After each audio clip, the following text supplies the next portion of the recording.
आज मनसुंदर में वो होने वाला है जिससे नहार का गुस्सा फट पड़ेगा। रूही की आंखों से आंसू नहीं रुकेंगे और एक सच पूरे परिवार की नींव हिला देगा। डीएनए रिपोर्ट ने जो कहा वो सिर्फ एक नाम नहीं था, वो एक तूफान था। डीएनए लैब के बाहर खड़ी रूही की उंगलियां लगातार कांप रही थीं।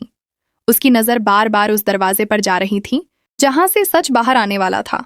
नहार चुपचाप उसके पास खड़ा था, लेकिन उसकी आंखों में तूफान साफ दिख रहा था। सालों से जिस बच्चे को लेकर शक, डर और इल्जामों की आग लगी हुई थी, आज उसी का फैसला होना था। दरवाजा खुलता है। डॉक्टर फाइल आगे बढ़ाते हैं। नहार की सांसें थम जाती हैं। डॉक्टर शांत लेकिन सख्त आवाज में कहते हैं, रिपोर्ट साफ है, बच्चा नहार का नहीं है। एक पल के लिए सब कुछ रुक जाता है। रूही की आंखों से आंसू बहने लगते हैं, लेकिन ये दर्द के नहीं, राहत के थे। नहार की मुट्ठियां कांपती हैं। उसकी आवाज भर्राई हुई थी। मैंने कहा था रूही, मैंने कहा था कि ये बच्चा मेरा नहीं है। लेकिन यही कहानी खत्म नहीं होती। डॉक्टर अगला पन्ना पलटते हैं। असल पिता रोमिल है। ये नाम किसी हथौड़े की तरह पूरे घर पर गिरता है। रोमिल, जीजू, परिवार का भरोसेमंद चेहरा।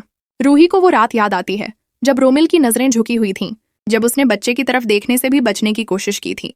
अब हर सवाल का जवाब मिल चुका था। नहार का गुस्सा फूट पड़ता है। वो कुर्सी को जोर से धक्का देता है। मेरी बहन की जिंदगी से खेला गया, मेरे ऊपर इल्जाम लगाया गया और पूरे परिवार को अंधेरे में रखा गया। घर पहुंचते ही नहार सीधा रोमिल के सामने खड़ा हो जाता है। रोमिल की आंखों में डर साफ था।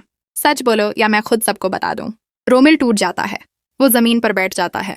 गलती हो गई नहार, बहुत बड़ी गलती। मैं डर गया था, मैंने सोचा था सब संभल जाएगा। नहार की आवाज कांपती है, लेकिन शब्द तेज हैं। गलती नहीं, गुनाह था ये। रूही आगे बढ़ती है। उसकी आंखों में अब कमजोरी नहीं, ताकत थी। अब ये सच छुपेगा नहीं। लेकिन कहानी यहीं नहीं रुकती। दादी दूर खड़ी सब सुन रही थी। उनके चेहरे पर डर था, क्योंकि आज पहली बार उनके बनाए सारे खेल बिखरते नजर आ रहे थे। और तभी रोमिल फुसफुसाता है, अगर सच बाहर आया तो ये घर कभी पहले जैसा नहीं रहेगा। कैमरा नहार और रूही के चेहरों पर टिकता है। एक तरफ सच की जीत, दूसरी तरफ आने वाला तूफान। मनसुंदर में अब लड़ाई सिर्फ रिश्तों की नहीं, इज्जत, भरोसे और इंसाफ की है।